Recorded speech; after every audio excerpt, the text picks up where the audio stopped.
नमस्कार, स्वागत है आप सभी का। बंसल न्यूज देख रहे हैं आप। मैं हूं आपके साथ जया भय शर्मा। तो बंसल न्यूज खबरों के साथ साथ सामाजिक सरोकार के काम भी करता रहा है और सीधे आपको राजनांदगांव लिए चलते हैं, जहां हमर मयारू राजनांदगांव में खास कार्यक्रम रखा गया है। इस कार्यक्रम की शुरुआत दीप प्रज्वलन के साथ हुई है। यहाँ पर दूर दूर से इनके दर्शन के लिए आते हैं। और खेल कूद की बात करें तो राजधानी जो राजनांदगांव है उसे हॉकी की नर्सरी भी कही जाती है। तो एक बड़ा जो मंच है वो राजनांदगांव का है।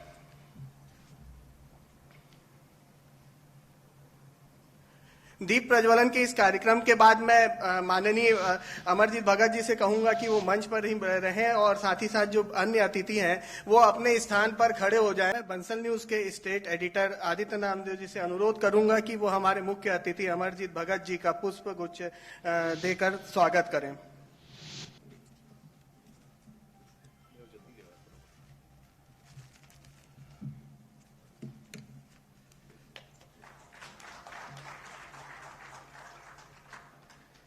स्वागत की इस कड़ी के बाद मैं अब मंच आदित्य नामदेव जी को सौंपता हूं कि वो आगे की जो चर्चा है वो अमरजीत भगत जी के साथ शुरू करें।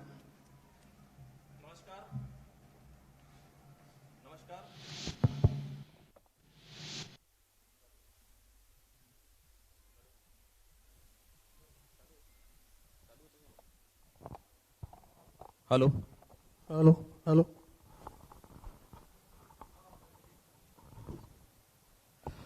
नमस्कार। हमार मयारू राजनांदगांव कार्यक्रम में आप सभी का मैं तहे दिल से स्वागत करता हूं। आज का ये कार्यक्रम क्यों हमने रखा, आज के कार्यक्रम के रखने के पीछे की आखिर वजह क्या थी? वजह बेहद साफ थी।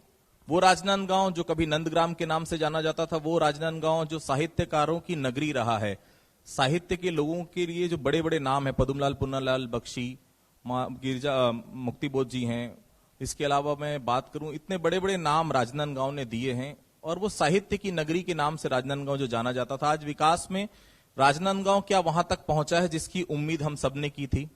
क्या राजनांदगांव वहां तक पहुंचा है जो यहाँ के लोग चाहते थे कि राजनांदगांव का विकास उस जगह तक पहुंच पाए जहां की यहाँ के लोगों ने एक्सपेक्ट किया था? उन सभी विषयों पर चर्चा करेंगे। हमारे साथ चर्चा करने के लिए यहाँ के प्रभारी मंत्री हैं अमरजीत भगत जी। खाद्य विभाग उनके पास है, संस्कृति विभाग उनके पास है। मैं सीधा आपको उनके पास लिए चलता हूं और उनसे ही जानने की कोशिश करते हैं कि राजनांदगांव का विकास आखिर आज तक पहुंचा कहां है और आगे सरकार की योजना क्या है। भगत साहब, बहुत बहुत स्वागत है आपका। जी नमस्कार। सबसे पहला सवाल मेरा यही था, इन 3.5 सालों की मैं बात करूंगा भगत जी, वो 3.5 साल जो बहुत महत्वपूर्ण रहे इस कांग्रेस सरकार के लिए, वो 3.5 साल जो बहुत महत्वपूर्ण रहे क्योंकि 15 साल का लंबा संघर्ष कांग्रेस के हर कार्यकर्ता ने किया है। निखिल जी सामने बैठे हैं, मुझे याद है बहुत अच्छे से।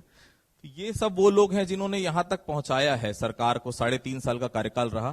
क्योंकि राजनांदगांव के आप प्रभारी मंत्री हैं, राजनांदगांव के विकास को इन 3.5 सालों में आप कहां कहां देखते हैं? सबसे पहले तो बंसल न्यूज को बहुत बधाई कि हमार मयारू राजनांदगांव कार्यक्रम के माध्यम से लोगों से रूबरू होने के लिए और अपने विचार रखने के लिए आपने अवसर दिया। आपने कहा कि इन 3.5 सालों में राजनांदगांव कहां से कहां पहुंचा। मैं राजनांदगांव संस्कारधानी के बारे में इतना ही कहूंगा कि राजनांदगांव तब भी प्रासंगिक था, आज भी और आगे भी रहेगा। राजनांदगांव ने बहुत सारे विभूतियों को, बहुत सारे राजनेताओं को बहुत सारे आयाम दिए, ऊंचे शिखर तक पहुंचाया। ये राजनांदगांव वही राजनांदगांव है जहां कई साहित्यकारों को एक आयाम दिया।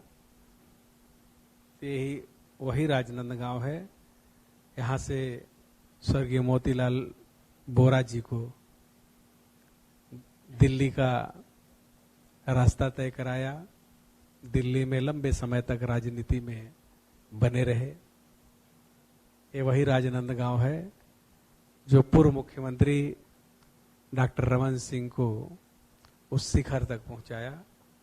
ये वही राजनांदगांव है, यहाँ एजुकेशन हब के रूप में इसकी पहचान है।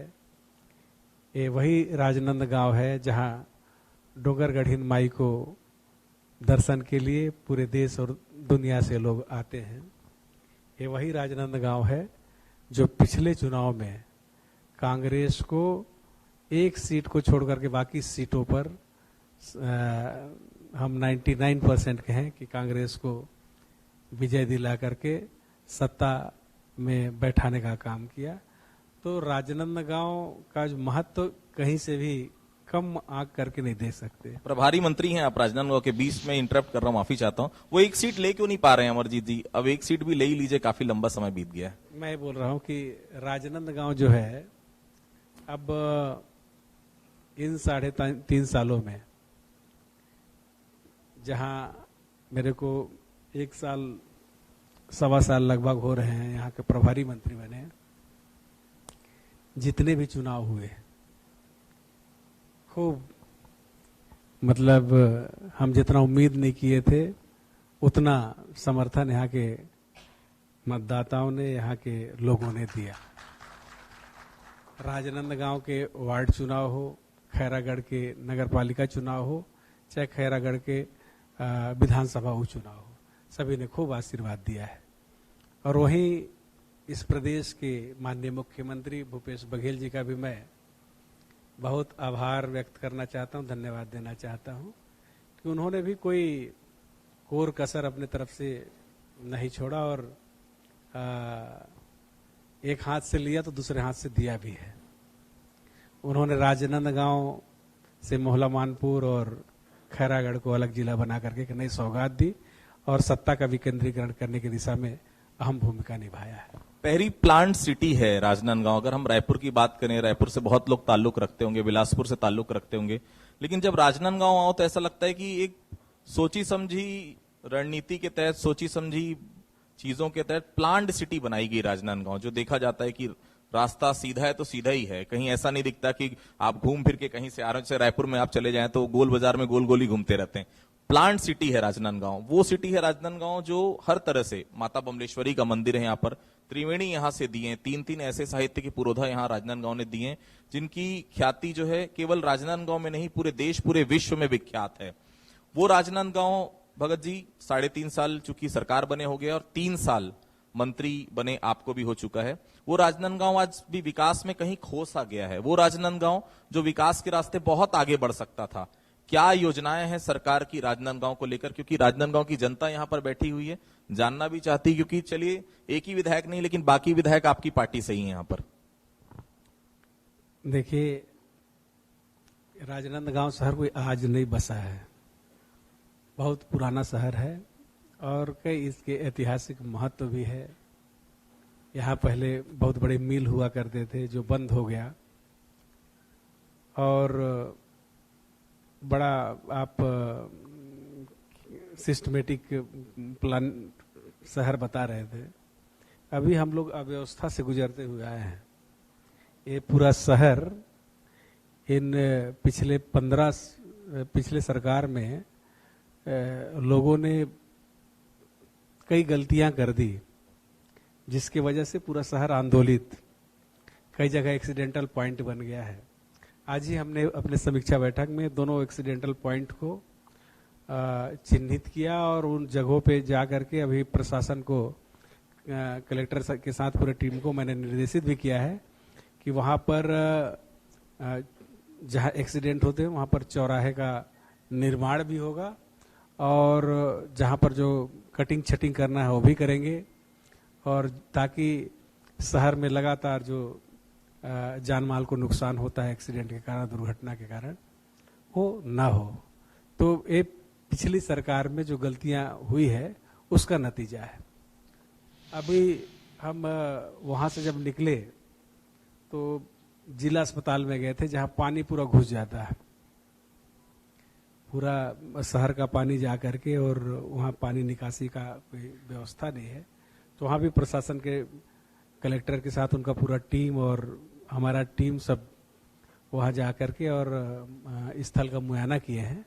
उसमें कुछ निर्देश दिए हैं और प्रशासन को मैंने कहा है कि इसके लिए अलग से मीटिंग करके और जो भी आवश्यक कदम है जो जो भी सुझाव आए हैं उसको तकनीकी रूप से देख करके उसका समाधान करें।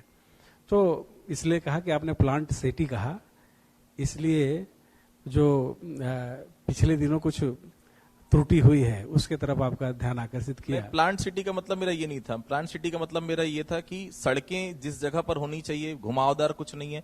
ये आज की प्लांट सिटी नहीं है। राजनांदगांव मेरे ख्याल से जब से मैं देख रहा हूँ, 25-30 साल पुरानी बात मैं आपको कर रहा हूँ, इन 15 सालों का जिक्र मैं नहीं कर रहा हूँ। मेरे कहने का मतलब है कि रोडें अगर सीधी है तो सीधी हैं। मैं तो जब से प्रभारी मंत्री बना हूं, मेरे ख्याल से दर्जनों आवेदन आ गए हैं कि हमको यहाँ से निस्तार के लिए सड़क क्रॉसिंग नहीं है। तो कुछ मुदलियार जी है, मुदलियार जी ने भी, और दूसरा वो क्या नाम है, त्रिवेदी, निखिल द्विवेदी ने भी, ये लोग कई बार डेलीगेशन लेकर के आए हैं कि रेलवे से और एनएच से बात करके निस्तार के लिए इकट्ठा कर दो। तो कुछ निर्माण में कुछ और प्रावधान करना था जो किस कारण से नहीं किए, वो तो विचारणीय प्रश्न है, लेकिन उसके वजह से लोगों को बहुत दिक्कतों का सामना करना पड़ रहा है। अमरजीत भगत जी, साहब को भी आपने देखा है, डॉक्टर को भी आपने देखा है और अब काका को भी आपने देखा है। तीनों की कार्यशैली, तीनों के काम करने का ढंग बेहद जुदा था। इस शासन को और खासतौर से मुख्यमंत्री भूपेश बघेल, क्योंकि ये सरकार का फोकस ग्रामीण अर्थव्यवस्था, ये सरकार का फोकस गांव, गरीब और किसान है। राजनांदगांव की जनता को इन योजनाओं का लाभ अब तक कितना मिल पाया है और राजनांदगांव की जनता के लिए इन क्षेत्रों में कितने काम किए गए यहाँ पर? तीनों का केमिस्ट्री अलग अलग है। फर्स्ट पर्सन, जो first chief minister, is very aggressive man, best administrator, and second person is a silent man, and third person is aggressive man. तो जो करना है तुरंत करना है, उसमें कहीं कोई दिक्कत नहीं है। तो तीनों का केमिस्ट्री अलग अलग, तीनों के साथ काम करने का मेरे को मौका मिला है। माननीय जोगी जी प्रथम मुख्यमंत्री थे, तो उस समय हम सदन में नहीं थे, लेकिन उनके टीम में मैं उस समय भी काम किया था। और माननीय डॉक्टर रमन सिंह जी के साथ लगातार ये चौथा पारी है, हम लोग विधानसभा में एक साथ काम कर रहे हैं। तो डॉक्टर साहब कभी कुछ बोलते नहीं है, और लेकिन पूरा मन मन सब निपटा देते हैं। और दूसरा व्यक्ति बहुत देन एंड देर तुरंत करते हैं, वो किसी की बात को लटकाते नहीं है। कहते हैं डॉक्टर साहब के हूं का मतलब आज तक किसी को समझ में नहीं आया कि वो हाँ है कि ना है। उसको जो बहुत करीबी रहे हैं, मैं तो यूं ही एक साथ और औपचारिक रूप से ही किए हैं, तो बहुत नजदीकी तो नहीं रहा हूं, लेकिन सबके साथ काम करने का मुझे अवसर मिला है और सबका अलग अलग केमिस्ट्री रहा है। नरवा गरवा घुरवा बाड़ी गोबर, जो गोधन न्याय जो हमने शुरू की है, वो योजना ऐसी अमरजीत भगत जी जो रायपुर छत्तीसगढ़ के साथ साथ दूसरे राज्य की सरकार भी उसको धीरे धीरे अडॉप्ट कर रही है।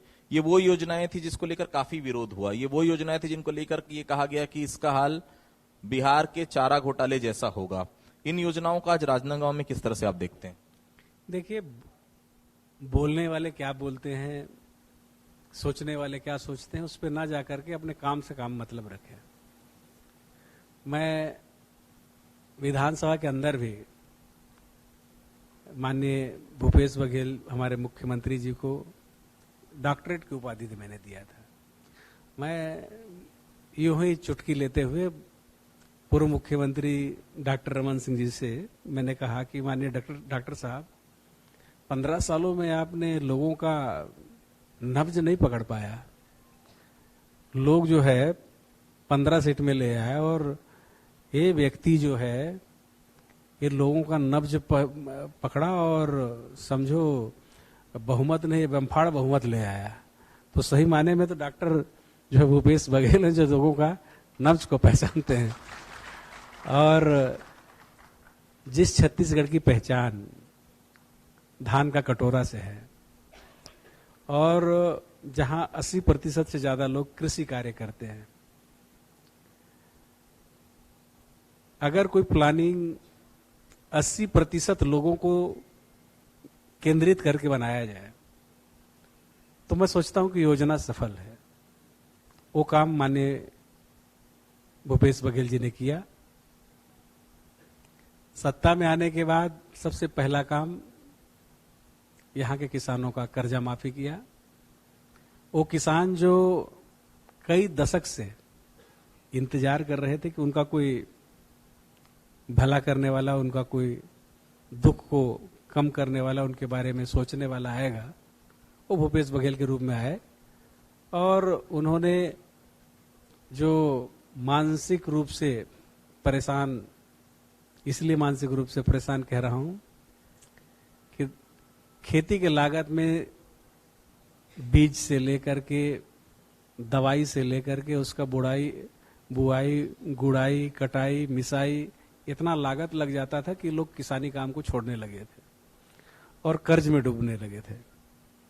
मुख्यमंत्री जी ने उस बात को समझा और आने के बाद सरकार में पहला दस्तखत किसानों के कर्जा माफी के लिए किया। तो उनको बहुत बधाई देता हूं, धन्यवाद देता हूं कि छत्तीसगढ़ के जो शिल्पकार हैं, अन्नदाता है, उनके बारे में उन्होंने सोचा।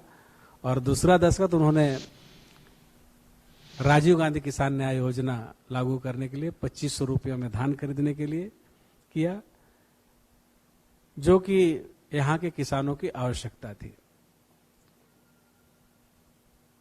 इसके बाद गोधन न्याय योजना लागू किया, जिससे गोपालक